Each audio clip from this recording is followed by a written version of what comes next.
Effective immediately, your bonus is frozen, Austin said, loud enough for the entire finance team to hear. I didn't drop my coffee, I didn't curse, I just looked at the director, then at the conference room full of blinking faces staring at me like I was some kind of office exhibit. My bag was already zipped. I stood up, pushed my chair in, and walked out with the kind of silence that makes corporate types squirm. That was Tuesday. But let me back up a bit and tell you how we got there. I'm Harold Thompson, 47 years old, and I've been managing enterprise licensing systems for Atlantic Enterprise Solutions for the past 17 years. Not the most glamorous job title, but it pays the bills and keeps the lights on. Well, it used to anyway. The name's Harold, but most folks call me Hal. I'm the guy who came in early, left late, and kept this whole circus running without needing a spotlight or a pat on the back.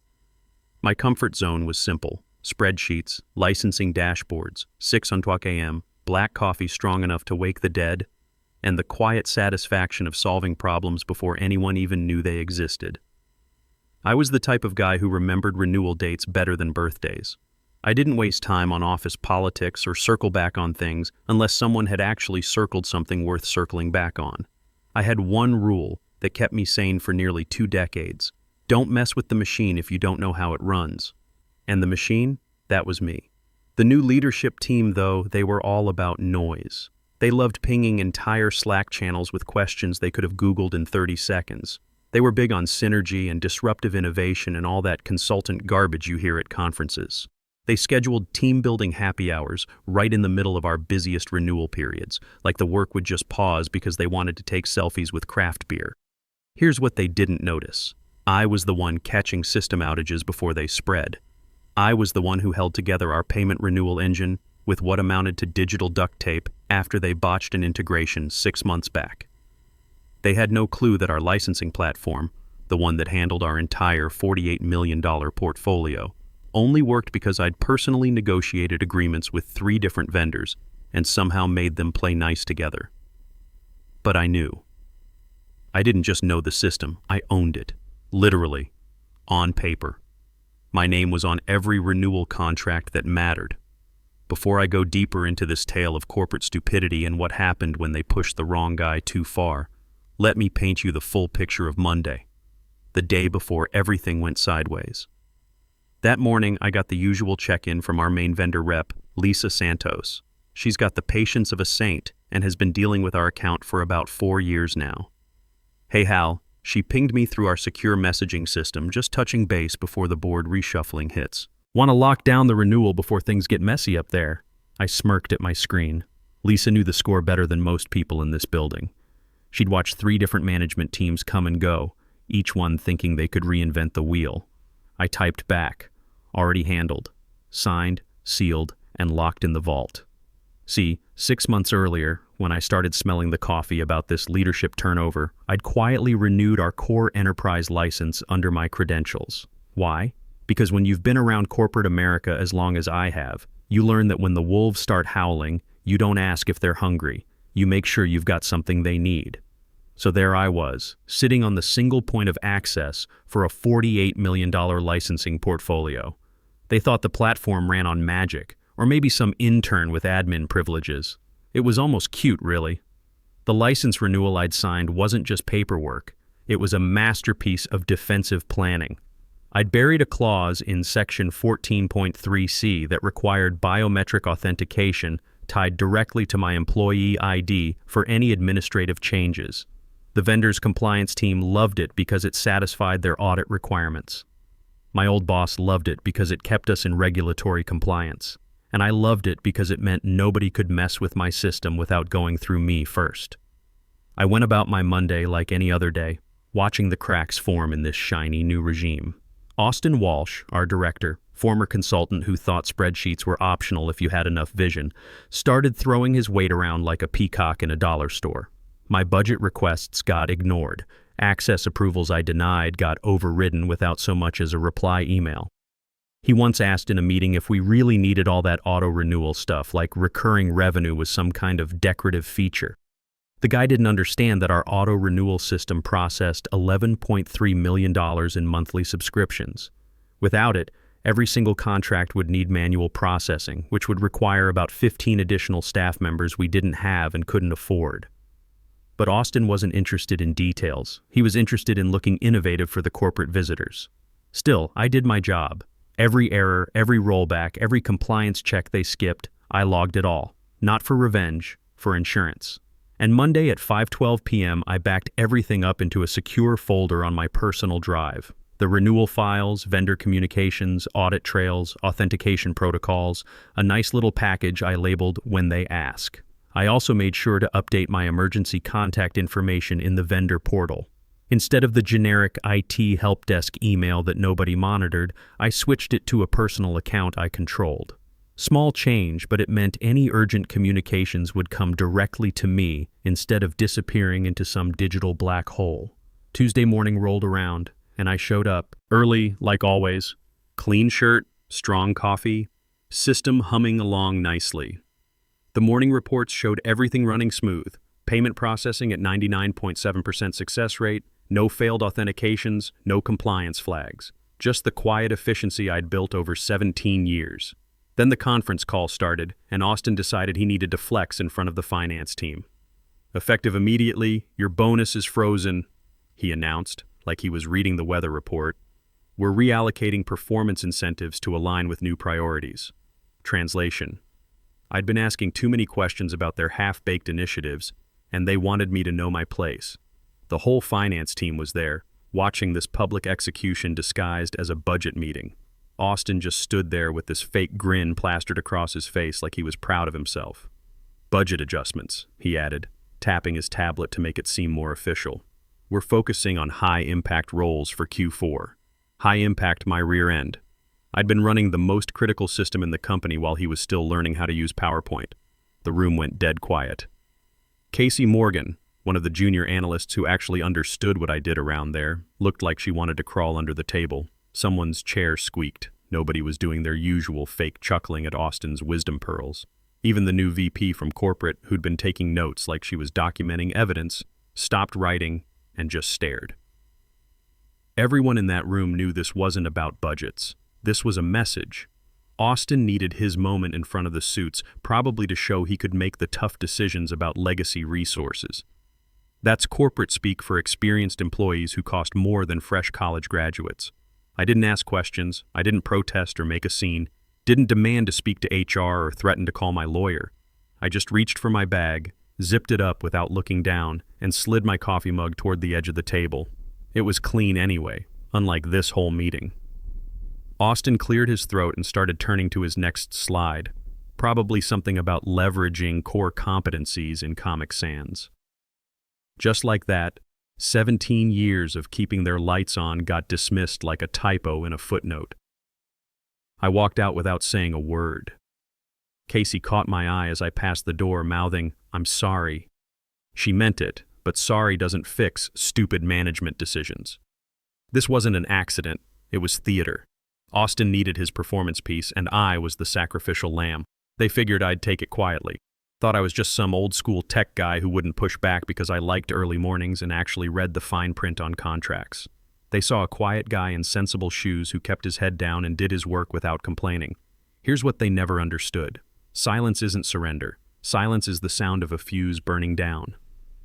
Down in the parking garage, I sat in my car with the engine off and pulled out my work tablet. The parking garage was one of the few places in the building where I could think clearly. No fluorescent lights, no background chatter, just the steady hum of ventilation systems and concrete that didn't judge. I opened my secure vendor folder and found what I was looking for. Executed renewal final.pdf. There it was, my signature, dated 6 months ago, valid for 1 full year. The renewal clause was tied directly to my employee ID, with a beautiful little section I'd negotiated called Administrative Continuity Protection. Legal speak for, if you want to take me off this thing, you better ask nicely first. They hadn't asked. They'd frozen my bonus instead.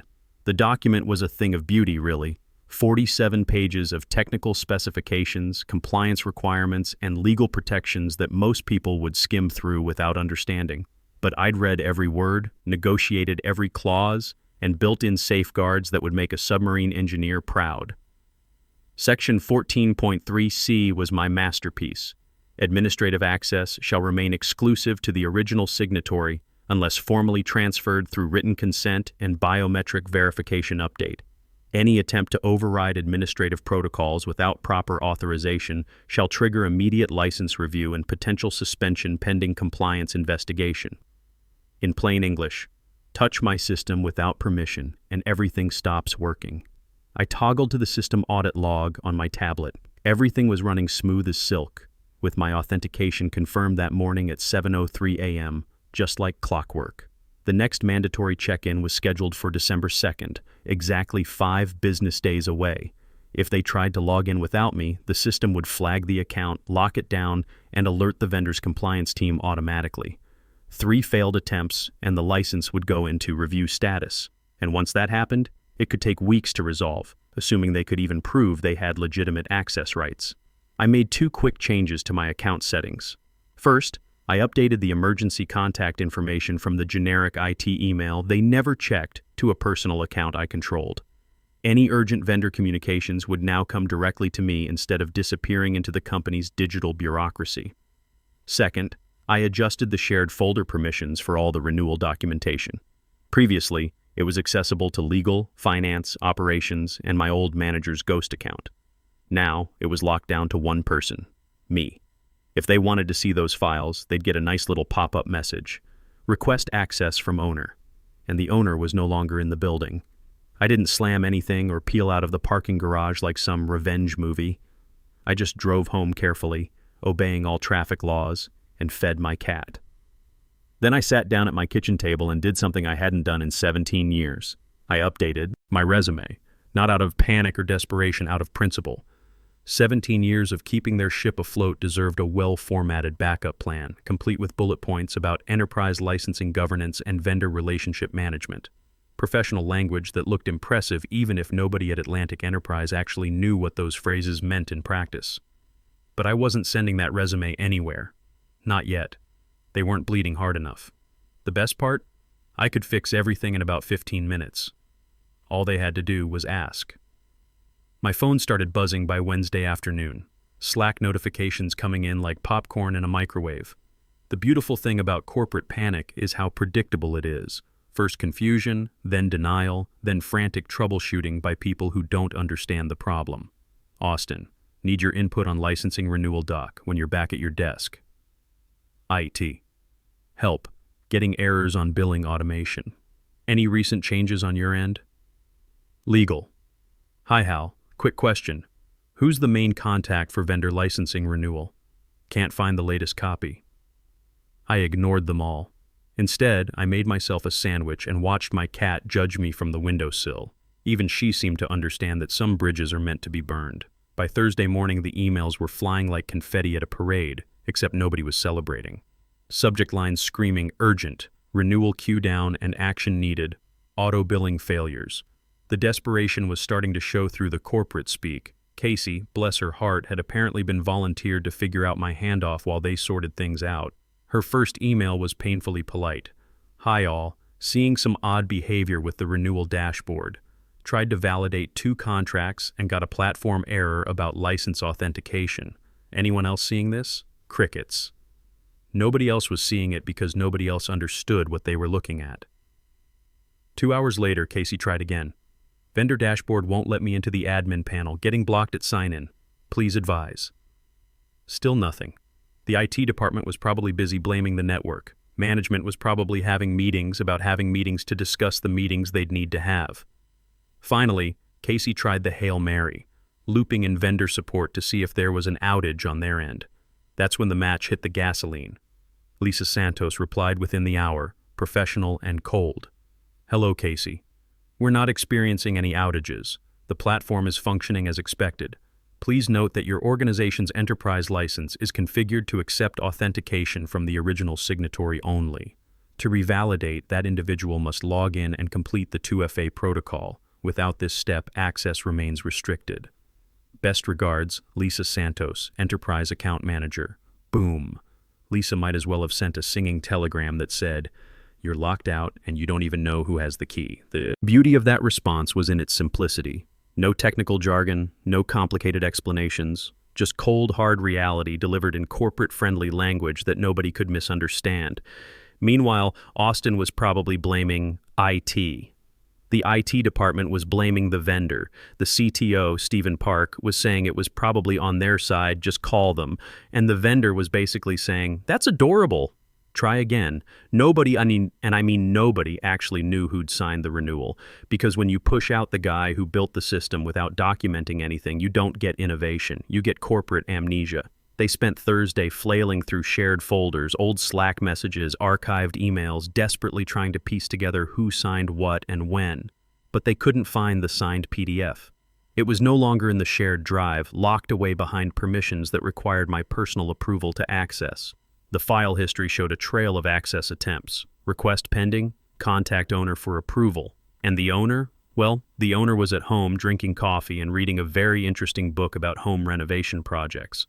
Austin tried forwarding Lisa an old contract version from 4 months back, an unsigned draft that had been floating around the shared drive like corporate debris. You could practically smell the desperation through the email headers.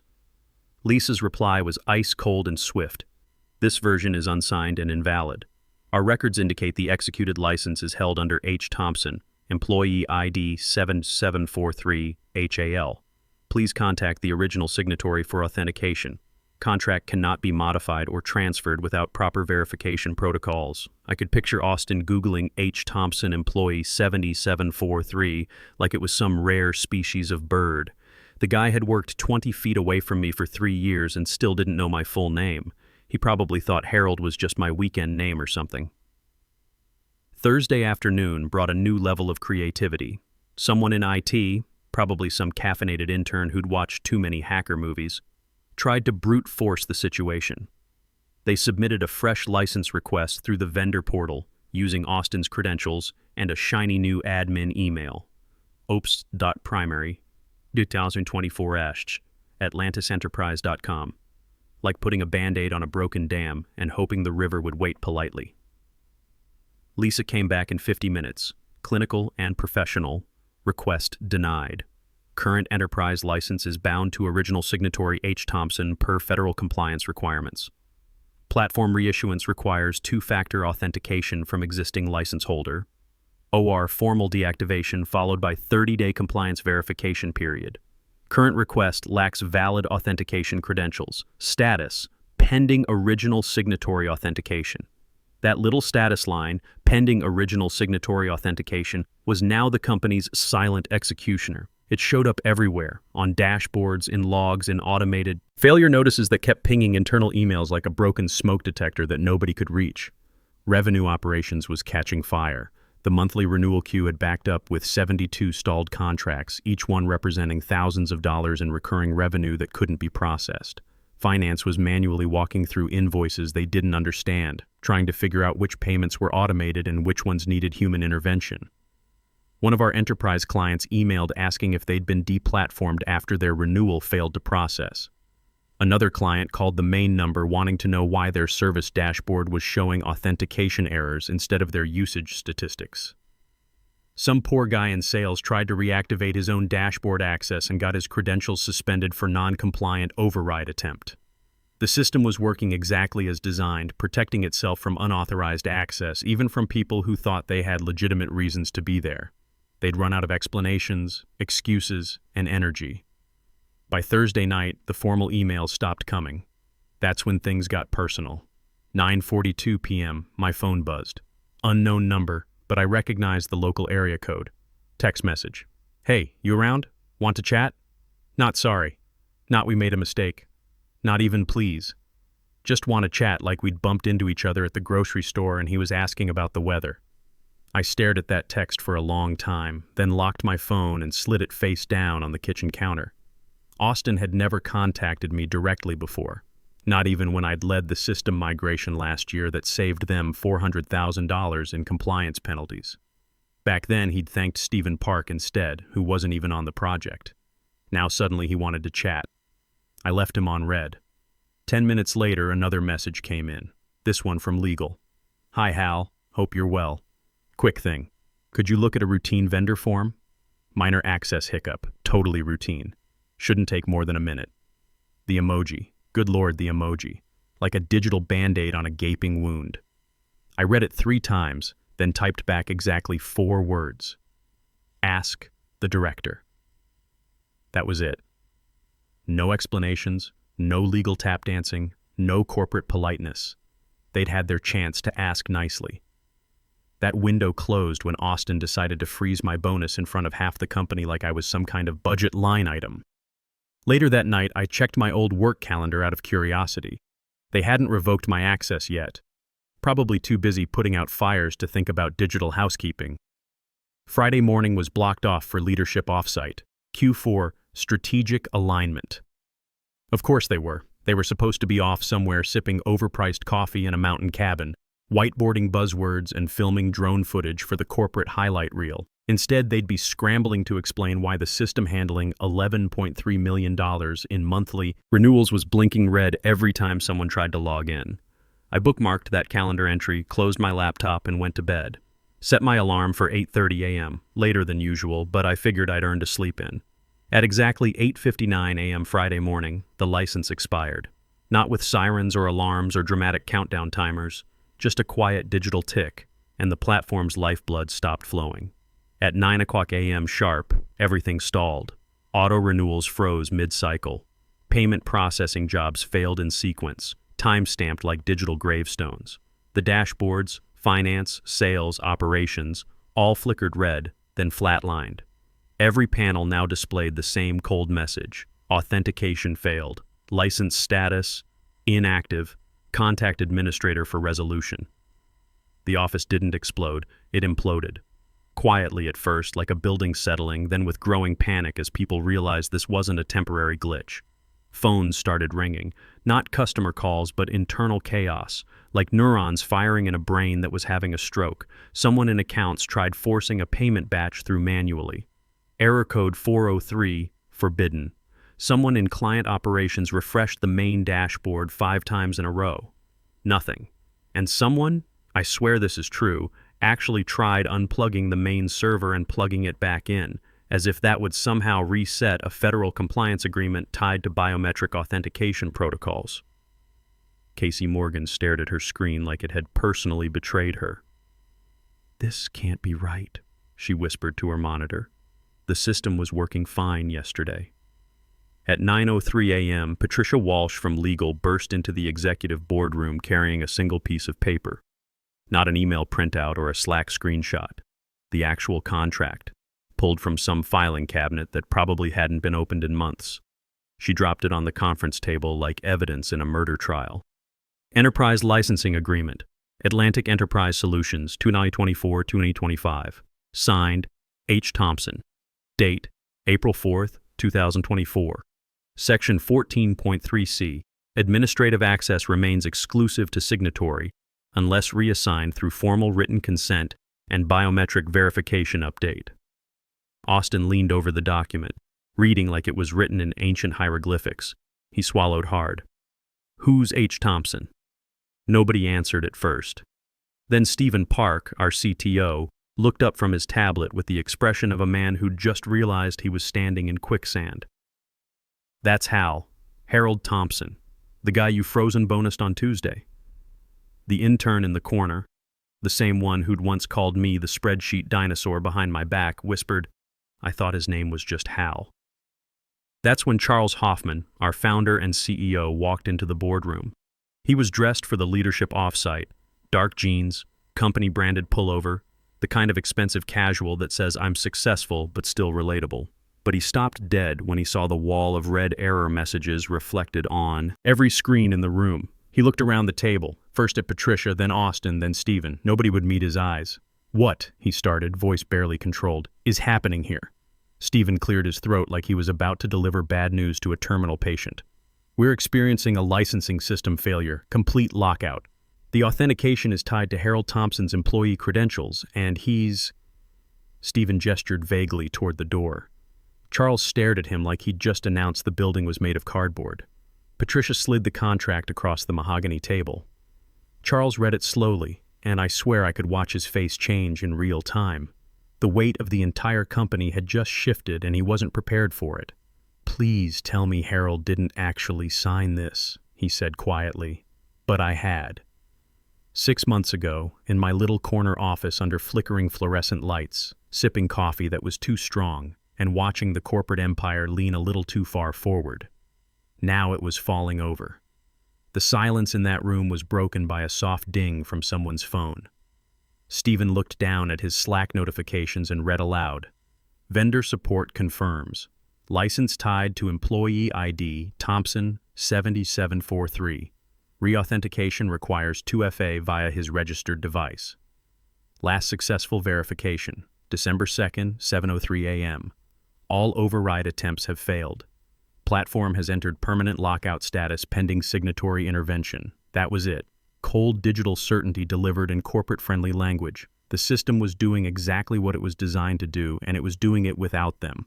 Austin exploded first. Why the hell is his access still active? Why didn't anyone transfer the credentials when he left? He wasn't yelling at anyone in particular, just screaming into the corporate void.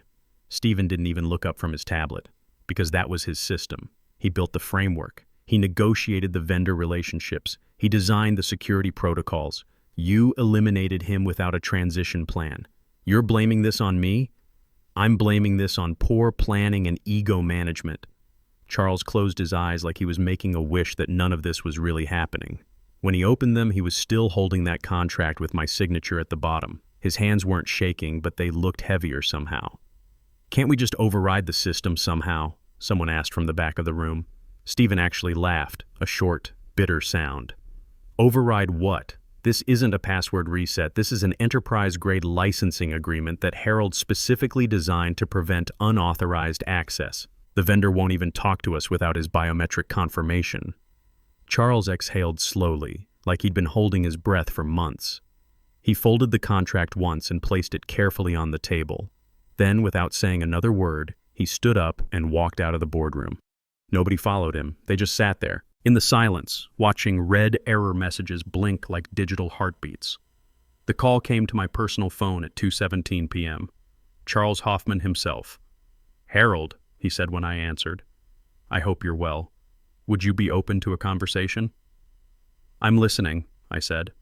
"I won't insult your intelligence by pretending this is anything other than what it is. We need your help. What would it take?" I named my price. Not outrageous, but high enough to sting. High enough that they'd remember this conversation for a long time. Then I added my terms. Written acknowledgement of my contributions from him personally. Public correction of Austin's budget realignment story. And Austin Walsh gets reassigned somewhere far away from anything I might touch. "Done," he said without hesitation. "All of it. I'll email you a consulting agreement," I told him. "License access gets restored when the contract is signed and payment is confirmed. Not before. Understood." "Harold, Hal, I'm sorry this happened the way it did. I appreciate that, Charles.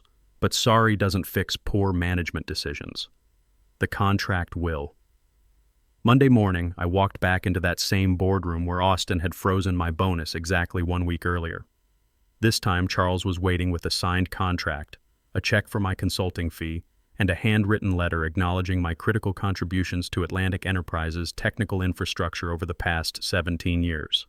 I pulled out my phone, opened the vendor authentication app, and scanned my thumbprint.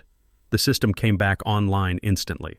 Green lights across every dashboard, auto renewals resuming, payment queues clearing, revenue flowing. "All set," I said, standing up and tucking the signed contract into my briefcase. "Welcome back, Hal," Charles said. "I'm not back," I corrected him. "I'm a contractor now. Much better arrangement for everyone involved." As I walked through the office toward the elevator, I passed Austin's old corner office. The door was propped open, and I could see cardboard boxes stacked beside the desk. A maintenance guy was already removing the nameplate from the door. Apparently, Austin had found those new opportunities in organizational development that Charles had mentioned. Casey caught me at the elevator bank. "Hal, I'm so glad everything worked out. I mean, that the system is back up, and thanks for covering things while I was away, Casey," I said. "You did good work under impossible circumstances." The elevator doors opened, and I stepped inside. As they closed, I caught my reflection in the polished steel. Same guy who'd walked out in silence a week ago, just with a much better employment contract and a story worth telling. Sometimes the machine stops being quiet. Sometimes it reminds people who actually keeps it running. And sometimes the guy in the corner office knows exactly what he's doing, even when nobody else does. The elevator reached the ground floor, and I walked out into the parking garage. My car was waiting in the same spot where I'd sat a week earlier, reading that license agreement and planning my next move. I drove home, fed my cat, and made myself a cup of coffee. Good coffee, the expensive kind. I could afford it now.